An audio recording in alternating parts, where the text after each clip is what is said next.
तरह की अखलाकी मेयार से इतना नीचे गिर चुके हैं कि ये लोग इस काबिल ही नहीं है कि हम हुक्मरान तस्लीम करना तो दूर के बाद हम इन्हें अपनी पैर की जूती तक के बराबर नहीं समझते। पहली बात तो ये बेगैरत लोग हमारे लिए साहब हरगिज़ नहीं है। दूसरी बात ये, अगर इस मुल्क में वाकई जमहूरियत का निज़ाम कायम होना है तो इस बात का फैसला अवाम करेगी, ये शैतान नहीं करेंगे। इन मुसल्लत करदा टोलों को उठाकर अपने मुल्क से बाहर फेंक। मैं अपने बच्चे के अंदर ये शऊर उसकी छोटी सी उम्र से पैदा करना चाहती हूँ कि हमारा मुल्क हमारे लिए कितनी अहमियत रखता है। नफरत है, अवाम इनसे नफरत करते हैं, इनसे इनकी शक्ल देखना नहीं चाहते। ये क्या समझते हैं, ये इस काबिल हैं कि ये अवाम के आगे निकल सके? इनमें इतनी अखलाकी जरूरत है? इन्हें लीडर तो मुझे अफसोस होता है कि इस शैतान को कौन मौलाना का वर्ड यूज़ करे। इसको तो बैन होना चाहिए मौलाना कहना।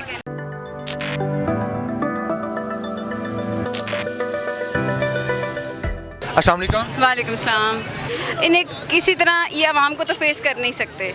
इन्होंने कोई ना कोई भोंडा तरीका अपना के इमरान खान को सियासत के मैदान से निकालना है।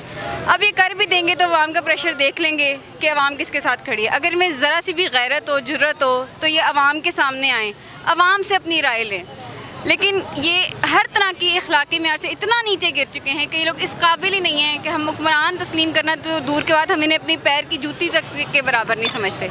अवाम इमरान खान के साथ खड़ी है। राना साहब कहते हैं, मौलाना फजल रहमान साहब कह रहे हैं, जरदारी साहब कह रहे हैं कि हमारा तब तक इनके साथ मुकाबला है जब तक ये खिलाड़ी अनाड़ी नहीं हो जाता। इस पर आप क्या कहें? पहली बात तो ये बेगैरत लोग हमारे लिए साहब हरगिज़ नहीं है। दूसरी बात ये, अगर इस मुल्क में वाकई जमहूरियत का निज़ाम कायम होना है तो इस बात का फैसला अवाम करेगी, ये शैतान नहीं करेंगे जो हम पे मुसल्लत करते हैं।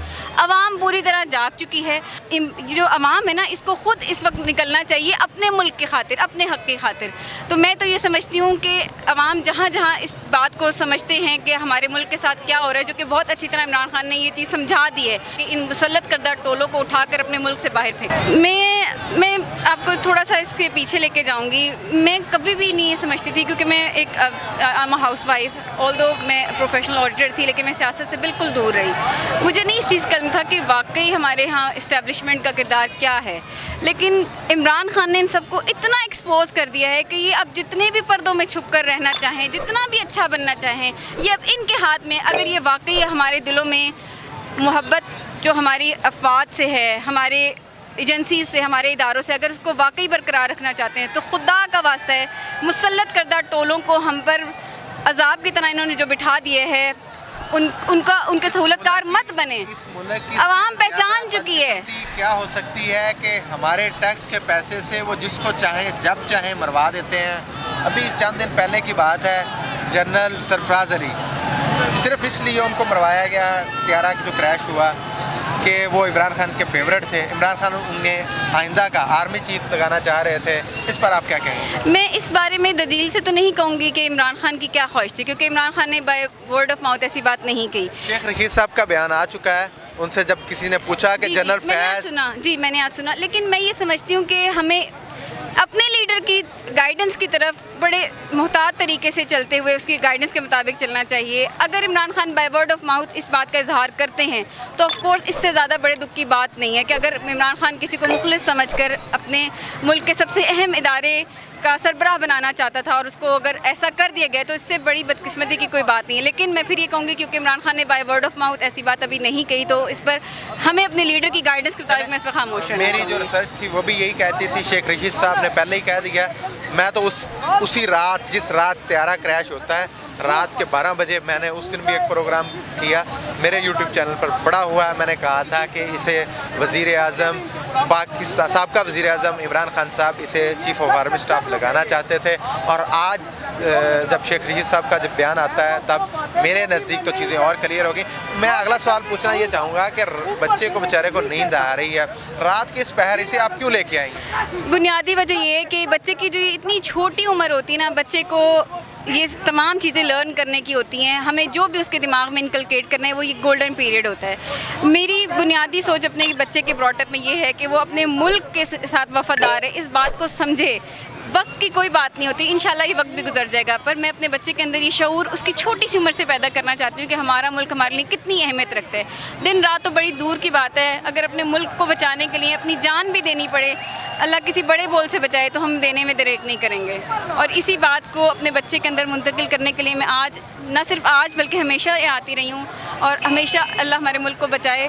अगर कभी कोई कड़ा वक्त आए तो ज़रूर मेरा बच्चा आगे होगा।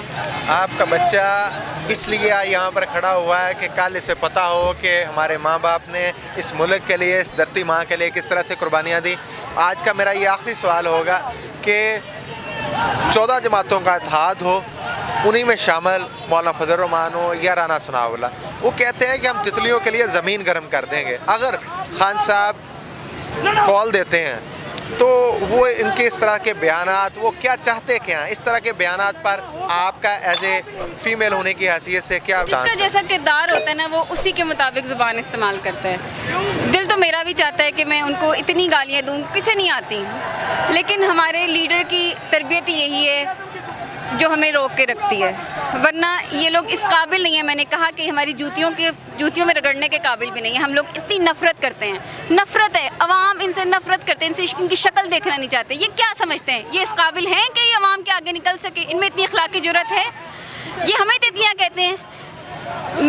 मेरी ज़ुबान बंद हो जाती है मेरी तरबियत के आगे, वरना ये लोग बिल्कुल इस काबिल नहीं है कि हम इन्हें लीडर तो बड़ी। मुझे अफसोस होता है कि इस शैतान को कौन मौलाना का वर्ड यूज़ करे। इसको तो बैन होना चाहिए मौलाना कहना। इसकी ज़ुबान देखें, इसका किरदार देखें। इसने हमारी फ़ौज के बारे में क्या कुछ नहीं कहा।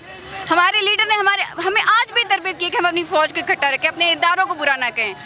हमारा गुस्सा उन लोगों पर है जो इदारों पर मुसल्लत होकर ऐसे लोगों को हम पर मुसल्लत करते हैं जिनको वो पहले खुद कहते आए हैं कि ये चोर डाकू हैं। ये कैसा तजाद है? अवाम जागती है, अवाम जान चुकी है, अवाम के अंदर शऊर है। ये किन लोगों को चाहते हैं कि हम पे मुसल्लत करें? जी, आपके जज्बात का और आपके स्टांस का बहुत शुक्रिया। नाजरीन, ये कारकुनान के जज्बात से आप इससे एग्री कर सकते हैं, इख्तलाफ कर सकते हैं, लेकिन मैं यही कहूँगा इस धरती माँ के साथ आपको पहचान पैदा करनी है, कौन मुखलस और हकीकी किरदार अदा कर रहा है, जिसकी वजह से इस धरती माँ का जो तशख़्ख़ुस है वो पमाल होने से बच रहा है। वो कौन सी क़ुव्वतें हैं जिनकी वजह से इस धरती माँ का सब्ज़ हलाली परचम का जो नामूस है वो पमाल हो रही है। इसी के साथ मुझे अपने मेज़बान AK आज़ाद को इजाज़त दीजिए। फ़ैसला आपका, आवाम का। अल्लाह ने के बाद।